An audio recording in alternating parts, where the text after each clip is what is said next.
دریائے نیل میں ہر سال موسم برسات میں سیلاب آتے ہیں۔ مصر کی پرانی تہذیب کے لوگ کیا کیا کرتے تھے؟ جگہ جگہ بند باندھ کر دریائے نیل کے سیلاب کا پانی ذخیرہ کرتے تھے۔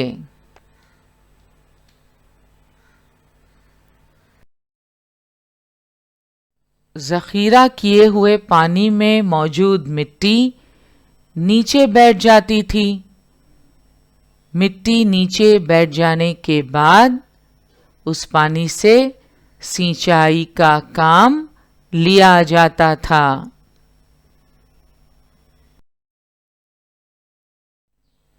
قدیم مصر میں لوگوں نے جو امور انجام دیے ان میں خاص کام گھر کی تعمیر کا سائنس تھا۔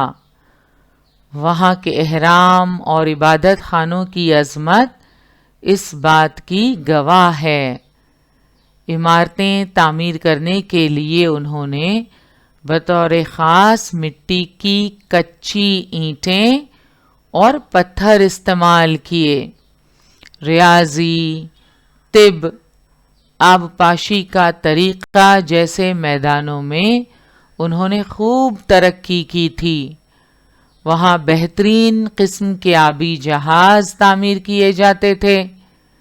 نیلے رنگ کی پالش دی ہوئی مٹی کی اشیاء کی پیداوار، پپائرس نامی درخت سے کاغذ سازی کا فن جیسے میدانوں میں بھی انہوں نے خاص طور پر ترقی کی تھی۔ دریائے نیل کی وادی میں پروان چڑھنے والی قدیم مصر کی تہذیب میں لوگوں نے جو امور انجام دیے ان میں خاص کام گھر کی تعمیر کا سائنس تھا۔ جی ہاں، گھر کی تعمیر کا سائنس۔ وہاں کے احرام اور عبادت خانوں کی عظمت اس بات کی گواہ ہے۔ ایجپشین پیرامڈز، جنہیں ہم اہرام مصر کہتے ہیں، دنیا کے 7 عجائبات میں سے ایک ہیں۔ مصر کی یہ اہرام اور عبادت خانوں کی عظمت اس بات کی گواہ ہے کہ قدیم مصر میں لوگوں نے جو کام انجام دیے ان میں خاص کام گھر کی تعمیر کا سائنس تھا۔ مخصوص انداز سے بنائے گئے یہ اہرام جنہیں دیکھنے کے لیے دنیا بھر سے لوگ ہر سال مصر جاتے ہیں۔ یہ اہرام دراصل کیا ہیں؟ یہ اس وقت کے راجا جو فرعون کہلاتے تھے ان کے مقبرے ہیں۔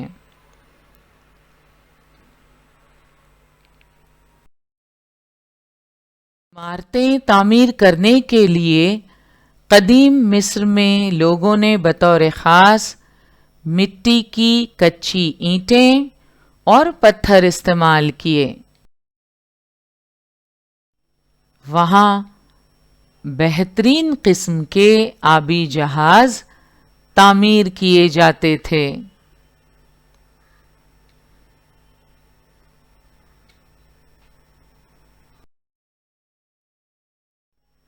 نیلے رنگ سے پالش دی ہوئی یہ مختلف اشیاء آپ دیکھ رہے ہیں، دراصل نیلے رنگ کی پالش دی ہوئی مٹی کی اشیاء سے یہ چیزیں تیار کی جاتی تھیں۔